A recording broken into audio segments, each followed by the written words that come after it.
You open your laptop, and it does that thing where the fan sounds like a tiny jet engine, the battery drops from 38% to 9% in 5 minutes, and the hinge makes a noise that feels personal. So you finally do it. You go shopping, and you see the price. Not a little higher, not inflation higher. I'm talking, you blink twice because you assume the website is set to Canadian dollars. The laptop you use to call the normal, responsible adult choice is suddenly in the same price neighborhood as a used car. And the worst part? Nobody gives you a clean explanation. It's just new AI features, premium materials, market conditions, blah, blah. So today I'm going to tell you what's actually happening. Not the marketing story, not the headline story, the supply chain story. Because Samsung's 2026 Galaxy Book 6 launch at CES is basically the perfect case study. It's a real visible product where the hidden inputs finally got loud enough to show up on your receipt. And the two biggest villains are not what most people think. Villain number 1, silver. Villain number 2, memory.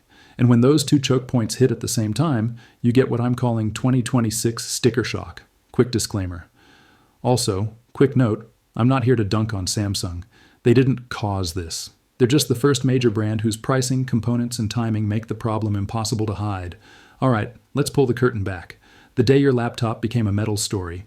If you've been watching markets, you've probably seen it. Spot silver surging toward the mid-90s per ounce in January 2026. Reuters reported silver near record highs around $94, $95 as markets reacted to tariff and trade war risks. Now on paper, you might think, okay, silver is for jewelry and coins. Why would my laptop care?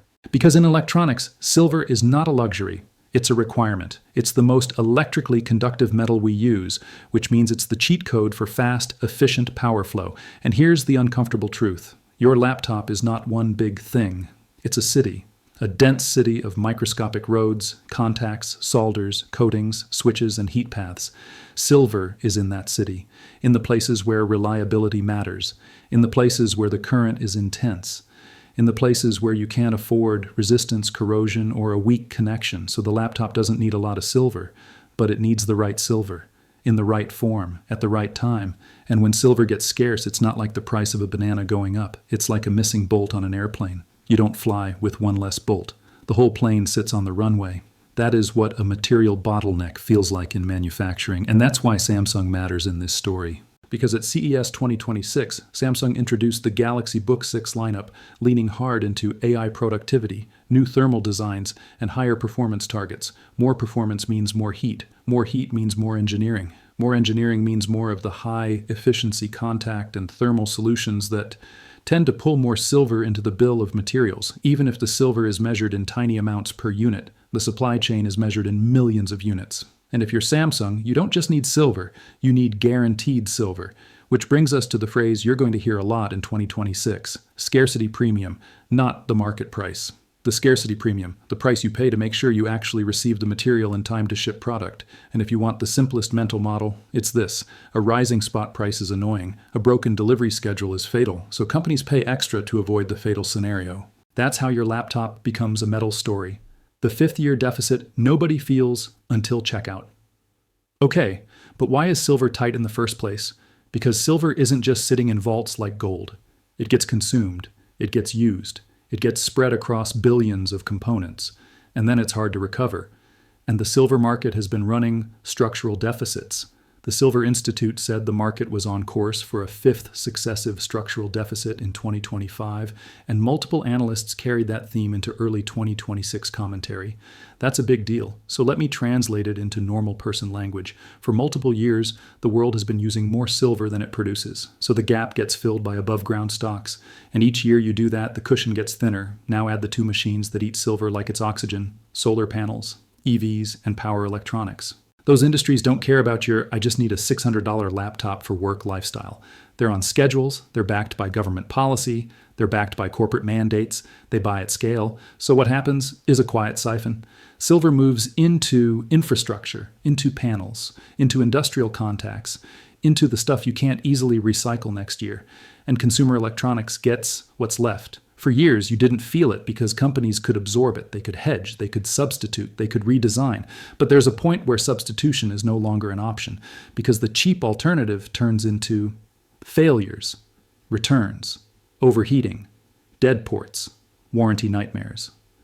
So premium manufacturers do what premium manufacturers always do. They protect quality first, then they protect volume, and the price becomes the release valve. That's sticker shock. Not because the laptop suddenly became worth double, but because the supply chain started charging rent. The trick: a tiny ingredient can set the price of the whole product. Here's the part that makes people argue in the comments. Hold on, a laptop can't have enough silver to justify a huge price jump. And you're right, if you think pricing is a simple ingredient list.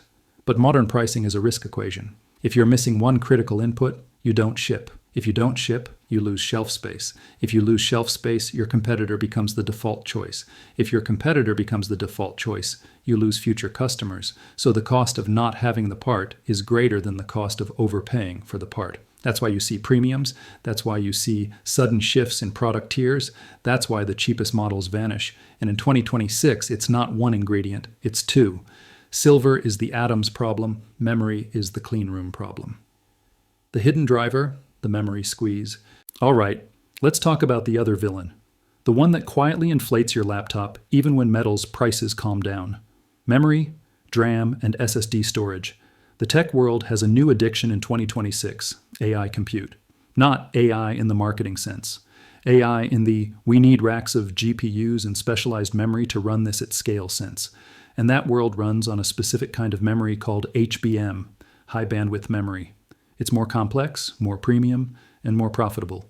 So the big memory makers, Samsung, SK Hynix, Micron, have been shifting clean room capacity toward HBM to satisfy data centers. And what happens when a factory shifts capacity? Everything else gets squeezed. Traditional laptop memory, DDR5, LPDDR5, and mainstream SSD components get less priority. Less volume, longer lead times, higher contract pricing. Reuters reported in November 2025 that Samsung raised memory chip contract prices by roughly 30% to 60% amid worsening shortages driven by AI demand. Now think about that from a laptop manufacturer's perspective. They can't ship without RAM. They can't ship without storage, so they pay up. And then the consumer sees it as, why is the base model suddenly $1,299? Because the base model isn't base anymore. Because the old base model would require cheap, abundant DDR5 and SSD supply. And that supply just got downgraded inside the industry. This is the part nobody likes to hear. You are competing with AI data centers. Your personal laptop is bidding against NVIDIA's ecosystem, against hyperscalers, against national AI infrastructure projects. And those buyers don't shop like you. They don't wait for a sale. They don't care about student discounts. They sign contracts, they lock supply, they pull capacity forward. So even if you never use a chatbot in your life, your laptop price is being shaped by the AI arms race. Why Samsung's Galaxy Book 6 is the perfect storm example. Now let's zoom back to Samsung. Samsung is in a weird position. They're not just a laptop brand, they're also a memory giant. They're deeply involved in the components you're buying. So when Samsung announces a new Galaxy Book lineup at CES 2026, it's not just a new model year, it's a signal about what the company believes the market can absorb. Samsung's Galaxy Book 6 series was introduced at CES 2026, positioning AI-powered productivity and higher performance as the core story. Translation, they're telling you the future laptop is heavier on compute, heavier on thermal needs, heavier on premium electrical design, heavier on memory. And that future just collided with two shortages, so you get a double pressure system. Silver scarcity premium pushing up the cost of reliable electrical pathways and thermal solutions. Memory scarcity pushing up the cost of every configuration, especially the reasonable ones. And then one more subtle thing happens. The product mix shifts upward. Instead of selling 1 million cheap models and a few premium ones, brands sell fewer units at higher price points. Why? Because if supply is constrained, it makes sense to allocate limited components to the highest margin devices. That's why the entry-level laptop disappears. Not because people don't want it, because the supply chain doesn't want to waste scarce parts on low-margin products. So the consumer thinks Samsung doubled the price. But from the manufacturer's side, it's more like the cheap tier is not viable under constraint. Same result for your wallet, different logic behind it. The entry-level laptop is being retired in the West. Now let's talk about the US and Europe specifically. For years, there was this comfortable range, $500 to $700, the workhorse laptop. The I need something reliable for school and Zoom and spreadsheets machine. That category relied on a few things being true at the same time. Memory and SSD components were plentiful. Manufacturers could source materials without paying panic premiums. Performance targets stayed modest enough that thermal and electrical systems could be simpler. In 2026, those assumptions are breaking. The supply chain is basically saying, if you want modern performance, you're paying modern scarcity rents. And if you try to keep the old price, you get the old experience. 8 GB RAM in a world that actually wants 16 GB minimum. Tiny storage that fills up immediately. Throttling under AI workloads. Battery life that looks good in a test, then collapses in real life. So brands lift the floor. The new normal becomes $999 is entry, $1,299 is mid, $1,799 is premium. And if you're hearing this and thinking, that's insane, you're not wrong. You're just early. Because every time a supply chain hits a constraint, it does the same thing. It stops being a market and becomes an allocation system. And allocation systems don't give you bargains. They give you tiers. The Greenland Factor, the tariff factor, the volatility factor. Now here's where the story gets spicy, because 2026 isn't just a slow, polite shortage. It's a volatility year. Silver's surge hasn't been happening in a vacuum. News coverage tied the precious metals rally to heightened trade war uncertainty and tariff threats hitting major allies. When markets smell tariffs, supply chains do this instinctive thing. They front-run, they pre-buy, they overorder, they hoard. That behavior tightens physical availability even more. So even if the silver in a laptop argument sounds small, the timing makes it bigger. Because the premium you pay isn't just metal cost. It's volatility insurance. It's the cost of certainty. And certainty is expensive in 2026. The psychology of sticker shock. Let me tell you what sticker shock really is. It's not numbers, it's betrayal. Because your brain has a memory of what laptops cost. And that memory is connected to your identity. I'm the kind of person who buys a normal laptop. Then reality walks in and says, normal is gone. And the reason that feels personal is because your brain expects technology to get cheaper. That's the story we were raised on.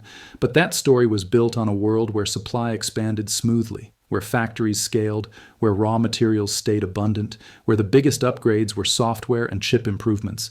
In 2026, hardware is back. Atoms are back. Factories are back. Geopolitics is back. We're discovering something the modern consumer forgot. The digital world still runs on physical stuff, and physical stuff has limits.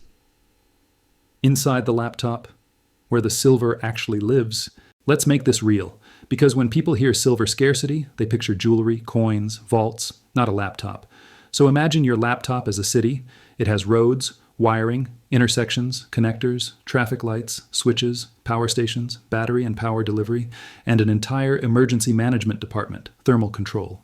Silver shows up in the parts of that city where electricity has to move fast, clean, and reliably. Not because engineers are trying to be fancy, because silver is brutally good at one job, carrying current with minimal loss. Here are the hidden places it tends to live. Contacts and connectors, tiny surfaces where electricity jumps from one component to another. Those surfaces need to resist corrosion and keep performance consistent over years of heat cycles. Power delivery paths, modern AI processors pull power in sharp bursts. That spiky demand punishes weak connections. Better conductivity and tighter tolerances become worth paying for.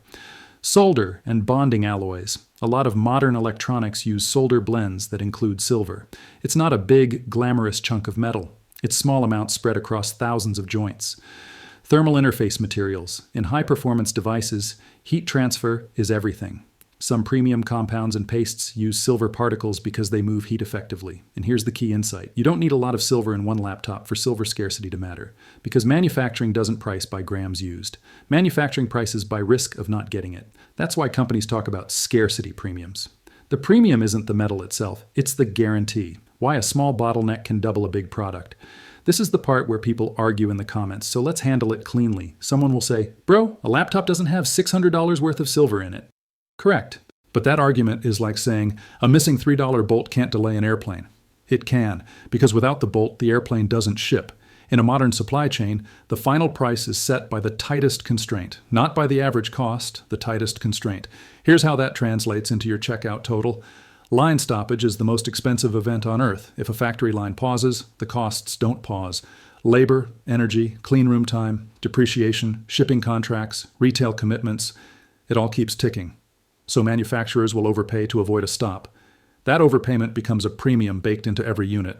Reliability becomes a product feature. In tight markets, brands compete for supply. The companies that can pay more get first allocation. So you don't just pay for the laptop, you pay for Samsung's ability to secure the inputs. Premium parts force premium positioning. If the bill of materials rises and the supply is unstable, manufacturers don't fight to keep the entry-level price. They simplify. They cut low-margin SKUs. They raise the floor. Shortage math amplifies at retail. Retail price isn't cost plus a little markup. Retail price includes warranty buffers, channel margins, currency hedges, inventory risk, return rates, promotional budgets, and the fact that stores don't want empty shelves. So when the supply chain tightens, the retail system reacts like a nervous animal. It jumps. And that's why you can see a laptop move from $699 to $199, and people go, how? Because it's not one cost. It's a system repricing uncertainty. Now layer that on top of the memory squeeze we talked about. Now layer that on top of AI processors running hotter and pushing harder on power delivery. Now layer that on top of the fact that Samsung literally positioned its new Galaxy Book 6 lineup as its most advanced series, aimed at AI-powered productivity, unveiled at CES 2026. Suddenly, sticker shock isn't a mystery, it's a map. What this means for you? The laptop survival plan. Okay, so what do you do? Because I don't want this to be one of those videos where we explain a problem and then leave you standing in the rain. Here's the practical playbook. Not perfect, but realistic. Buy time. If your current laptop still boots, your number one advantage is patience. In a scarcity cycle, the people who can delay are the people who win. Avoid the newest tier unless you truly need it. The first wave of AI premium devices often carries early adopter pricing plus shortage pricing. That's a double tax. Consider last year's flagship. This is where value lives. Brands discount last-gen inventory to keep channels clean. And last-gen devices often have the same real-life performance for normal work. If you're on Windows, look at business-class refurbs. Not the shiny consumer models, the boring corporate machines. They're built to last. And the refurb market is often the only place where normal prices still exist. Be strategic about RAM and storage. If memory is the bottleneck, the best value often comes from buying the minimum configuration that isn't painful, then upgrading later if the model allows it. Yes, many laptops are soldered now. I know, I hate it too. But some lines still allow upgrades, and in 2026 that's not a nerd feature, that's insurance. Don't let AI branding trick you. Ask a simple question. What will I do that I cannot do on a normal laptop? If you don't have an answer, you're paying for a feature you won't use. If you're a student, or you do basic office work, prioritize. 16 GB RAM, a decent SSD, a good keyboard. And a battery that's not a liar. The rest is noise. If you're a creator, editor, coder, or you run heavy workloads, do the opposite. Don't buy mid-range. Buy one level higher than you think, because in a shortage market, almost enough becomes painful fast. If you have to buy this month, the 90-second checklist. All right, maybe you can't wait. Maybe your laptop just died in the middle of tax season, school, work, or a deadline. And you're like, cool story about silver, but I need a machine by Friday. So here's a fast filter you can use in a store, online, anywhere. Step 1, pick your lane. Basic lane, email, browsing, docs, Zoom. Minimum, 16 GB RAM, 512 GB SSD. Don't let them sell you 8 GB in 2026 unless you enjoy suffering. Creator lane, editing, design, coding, heavy multitasking. Minimum, 16 GB RAM, 32 GB if you can, 1 TB SSD, stronger cooling. You are buying stability, not just speed. I think I need AI lane. You run local models, AI tools, or heavy on-device features. Minimum 32 GB RAM, a modern NPU, CPU, and a chassis that can actually move heat. If the device is ultra-thin and the marketing is loud, be skeptical. Step 2, ask the 2 questions that cut through marketing. Is the RAM upgradable? If the answer is no, then you must buy enough RAM now, because you can't upgrade your way out of solder. What happens under sustained load? Not the 10-second benchmark. Sustained. If reviewers say it throttles, that means you're paying premium money for mid-range behavior. Step 3. Choose the boring win. In a shortage market, the best value is usually the boring configuration that a lot of people ignore. Not the absolute cheapest, not the top-tier luxury model. The sensible middle that won't be painful in 18 months. And if you're right on the edge of buying today, here's the simplest rule. Buy for the next 3 years, not the last 3 months. If you're trying to squeeze 6 more months out of your current laptop, Do these in order. Replace the battery if it's swelling or dropping fast. A tired battery can throttle performance. Swap to a fresh SSD or at least clear 30–50% of storage. Full drives make computers feel old. Clean the vents and fans. Dust is basically invisible performance tax. Do a clean reinstall, not a tweak. If it's slow because of software clutter, that's fixable. That little rescue mission can buy you time. Time is power in a shortage year. Okay, back to the bigger picture. The bigger message. This is the start of scarcity pricing in consumer tech. Now, here's my main point. Samsung isn't an isolated case. This is a preview. We are entering a decade where consumer tech prices will be shaped by energy transition demand, AI infrastructure buildouts, constrained mining and refining capacity, and geopolitical volatility. Meaning, the era of everything gets cheaper every year is not guaranteed. Some things will still get cheaper. Software will. Some chips will. But anything tied to physical bottlenecks, metals, wafers, clean room time, advanced packaging, will behave more like commodities. And commodities don't care about your nostalgia. So when you see a laptop price that makes you angry, don't just blame the brand. Ask, what bottleneck is the brand paying to escape? Because that's what you're actually seeing at checkout. A quick myth buster before we move on. Yes, companies always want higher margins, but in a real constraint, greed isn't the full story, because even greedy companies still can't ship laptops without parts. What you're watching is a ranking system. The supply chain ranks customers by profit and by certainty. Data centers get ranked first. Flagship devices get ranked second. Mid-range survives if it can be assembled reliably. Entry-level gets starved. So if you feel like the market is saying, pay up or go away, that's not your imagination. That's what allocation feels like. And here's the empowering part. Once you understand that, you stop shopping like it's 2019. You start shopping like a strategist. Quick reality check. But won't recycling fix this? Good question. Recycling helps. But it's not magic. Silver in electronics is dispersed. It's embedded. It's in tiny amounts across massive volumes. Recovering it is possible, but it takes systems. It takes incentives. It takes time. And we don't have time. Not when deficits stack year after year, not when solar and EV demand ramps faster than recycling can scale. So yes, recycling is part of the future. But in 2026, scarcity is the present. The moment you realize your laptop is a supply chain. Let me end with a weird thought. For years, we treated laptops like appliances, like toasters, like just buy a new one. But a modern laptop is closer to a compressed piece of civilization. It's mining, refining, chemistry, clean rooms, precision assembly, shipping, energy, and now, politics. So when silver spikes and memory gets squeezed, the laptop doesn't politely get a little more expensive. It gets repriced as a scarce object. That's what 2026 sticker shock is. And if you want to protect yourself, the strategy is not panic. It's understanding. Understand the bottlenecks. Buy with intention. Delay when you can. And don't let the industry upsell you into a shortage tax. One last idea. When you shop, treat price as a signal, not an insult. A $1,299 laptop today isn't better in a moral sense. It's often just the one that cleared the bottlenecks. So compare models by constraints: RAM, cooling, upgradability, and availability. If a deal looks too good, ask what got cut or what part might be missing. And if you're buying for someone else, parents, kids, a team, paying for reliability now is cheaper than paying for emergency replacement later. You're not paying for luxury. You're paying to avoid downtime every time. If this helped you see the market clearly, hit like. And if you want more videos that translate invisible supply chain stuff into real-life decisions, subscribe. Because the next time you hear new AI laptop premium features, you'll know how to ask the real question. Okay, but what's the bottleneck?